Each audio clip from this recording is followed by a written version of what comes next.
his commandments. Cain? Okay. So you know what the Father's will is for your life. Now, if there are additional assignments, you might not know that. If there are additional assignments, you might not know that because you might not stuck around long enough to find out. That can take a while.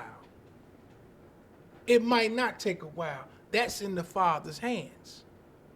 Whomever you under as a leader will work with you and the Father's Spirit, and the Father will reveal to you what his will is for your life, specifically after this.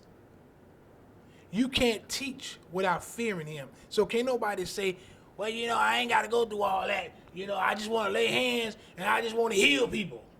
That's self-deception. That's satanic. Everybody must go this road. Everybody must go this road. Let's go back to Proverbs 1 again.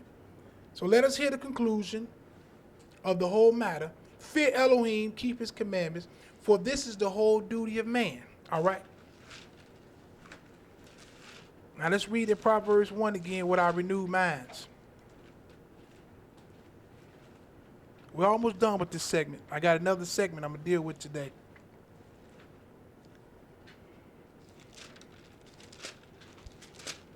We talked about the cares of this world. I'm going to get into that in a minute.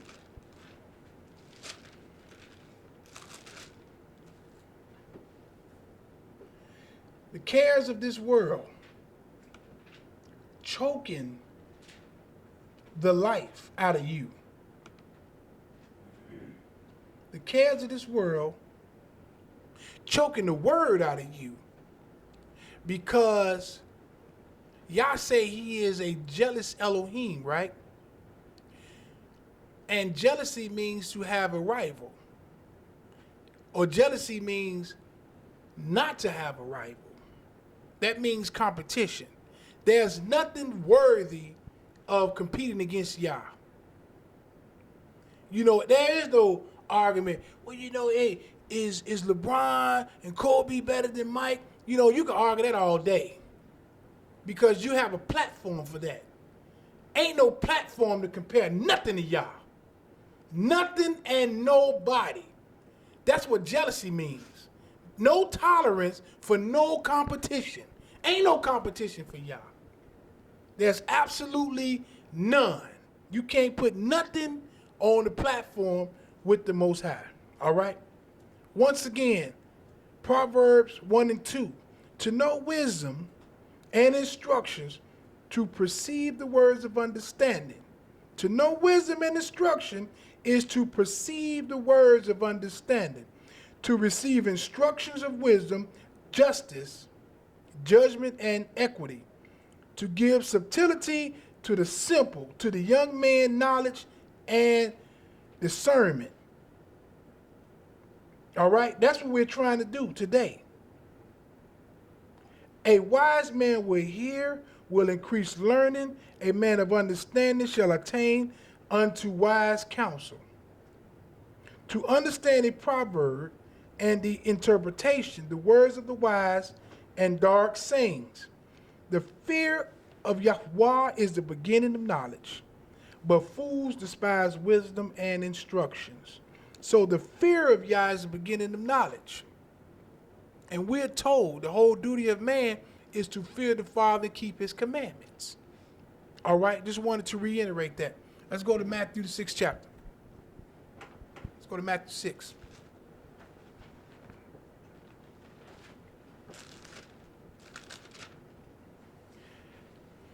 When we bring commandments, when we bring instructions, we have to also bring solutions. You never take anything from the table if you're not going to replace it. So if we're going to take something bad, we're going to unlearn something, we're going to fill that void. You have to fill that void, because if you don't fill the void with what's supposed to be there, something that ain't supposed to be there going to get there. Something going to fill that void. All right, we know the scriptures say when the devil is cast out, and he's cast out, he comes back and he see that the place is empty, and he go do what? Get 7 more of his friends, and then the state of that individual is worse than it was. So we can't take something from you without replacing it, because if we don't replace it after we take it, you're going to be worse off than you was. You understand? We're not in this to proselyte folk to make them worse. We're in this to proselyte folk to make them better. So we bring solutions. So look at Matthew 6 and verse 33.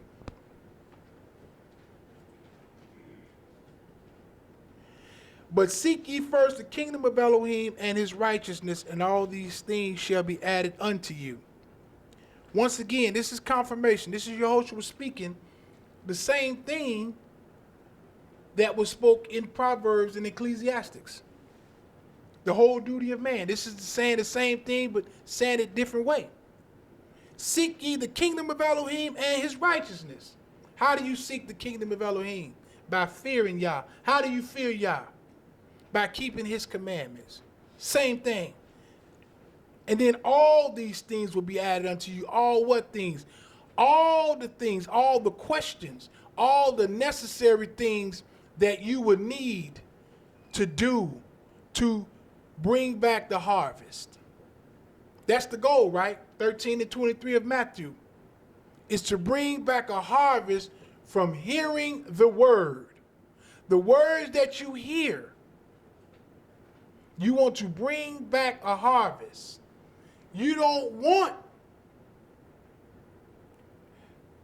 not to bring back a harvest. And here's why. John 15.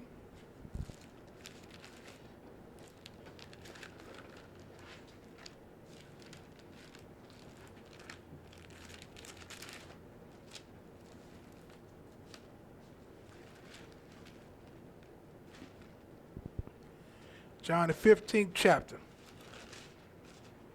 We're talking about a proverb, but what good is a proverb if you're not learning from it? There's a lesson to be learned from. That's right. There's a lesson to be learned from a proverb. YAHOSHUA was just not rapping. He ain't just being cute.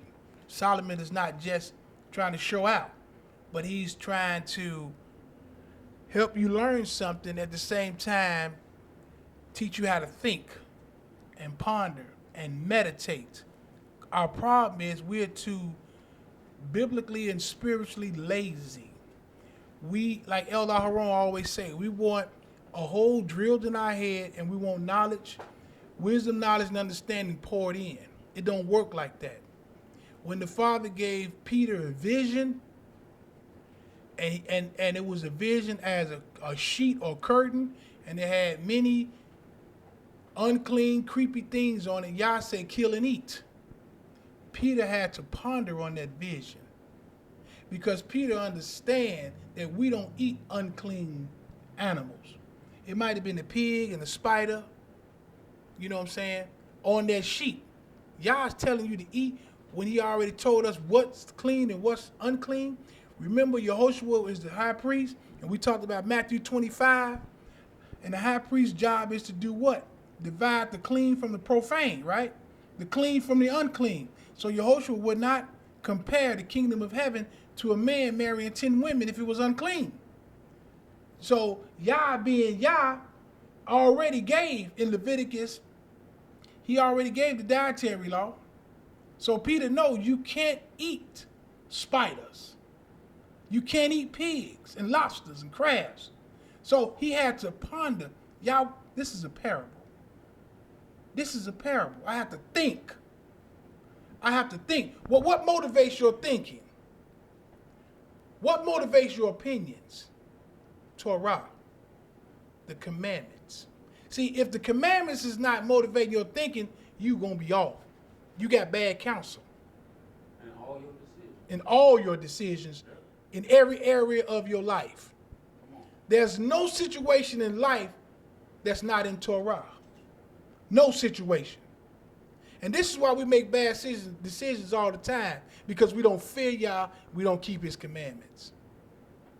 And that's why we make a lot of bad decisions, because we do not know how to go back and look in the scriptures for the answer.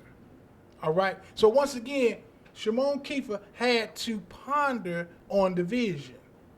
He looking at the sheep. I know y'all wouldn't tell me to eat no pork chop. I know y'all didn't tell me to eat no chitlins. Come on. So what are you really saying, y'all? What he's really saying is, call nothing unclean or uncommon that I have cleaned up. Well, what did you clean up? A barbarian, a European, the sons of Japhet. They can be saved now. They can come into the household of fold and be part of the commonwealth of Israel. And the Father always sends a teacher. Remember I told y'all that? Always. He always sends a teacher. All these self-appointed folk, remember I told y'all, it don't work? Know those who labor among you. And before this recording, before this taping, I gave my testimony. But why did I give my testimony? Not to brag and boast, but just to show you all where I came from. Because Shaul, he told us, know those who labor among you. And I showed you how I came from the elders. I didn't appoint myself. I was appointed by the elders. So you have to be very careful who plate you eat off of and where you're getting your teachings. Seek ye first the kingdom of heaven, and all these things will be added unto you. If you hear the word and you're not bringing forth fruit, this is what would happen. John 15:1. This is what would happen if you're bringing forth the word. If you hear the word, but you're not bringing fruit behind it. There's a consequence for that. You can't keep coming to class and not produce behind it. You have to ask yourself, where do I fall in the parable in Matthew 13 chapter? Where do I fall? Stony ground? Where am I? All right? We had John 15 and verse 1. I am the true vine. My Father is the husbandman. YAHOSHUA is saying, I am the tree, and Yah is the farmer. I am the true vine. My Father is the husbandman. Every branch in me that bears not fruit, he take away. You can't be a branch in YAHOSHUA without first hearing the word. So these are people that heard the word. Remember I told you I was talking to believers, right? So these are people that heard the word, but they're not bringing forth no fruit because of the cares of the world, because they ran ahead and they didn't get planted in where they heard the word. They didn't get involved. They didn't continue to seek the Father. They wasn't repetitious in their learnings. So they became Morim or Moray in 3 months. They became an elder just because they 50. You see what I'm saying? 40, 35. You know, just because they give a good offering, they got elevated. They didn't get rooted and planted in the congregation, in the ministry, in the teachings. They have to get rooted and grounded. That's always been Yah's MO. Yah's MO is temple, teachers, priests, elders, imam, authority, organization. The world MO, home, couch, TV, internet, telephone. That's the world. That ain't never been Yah's MO. Yah's MO has been Knesset, congregation. You can't change that. The world is trying to change that even today. That ain't never been Yah's MO. Yah's MO, his system is in the scriptures. Hey, we know it began with Moshe. It ain't changed. Stop trying to change the Father's MO. Make his spirit dwell in your bathroom. Stop trying to make the Father's spirit dwell in your bedroom. Stop trying to make the Father's spirit dwell in your living room. You trying to make the Father activate and deactivate with your thermostat. Okay, I'm finna turn my house into a church. It don't work like that. The Knesset is what? Always the house of Yah. Hey man, we're gonna move the chairs to the side and we're gonna have a party. DJ Screwball, come on in, man. Ain't happening up in here. No, we'll use that room back there. The sanctuary is always the sanctuary. This is the place where all of us agree to come and meet and hear from the Father. Okay? All right? Now, if you don't have no other place to go, your house is the place. That's not what I'm talking about. Y'all know exactly what I'm talking about. All right? So once again, 15:2, every branch in me that bears not fruit, he take away. And every branch that bears fruit, he purge it, that it may bring forth more fruit. So if you fall in Matthew 13:23, and you bring in 30-fold of fruit back, what is the Father going to do with that? Based on what we just read. He's going to purge you that you bring 60.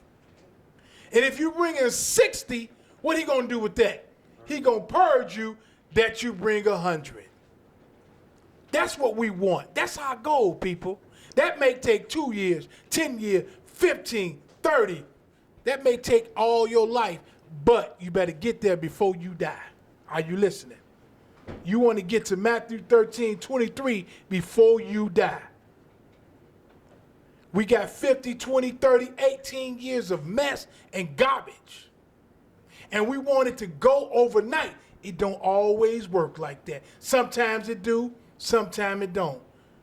One man plant the seed, another man water it, but Yah is the one who give it increase. Yah makes it grow. Some things is in his timing. Some things is in Yah's hand, and all we can do is that which was given to us. But once again, every branch in me that bears not fruit, he take away. You do not want to be the branch that Yah took away. Let's find out where it goes. Verse 3.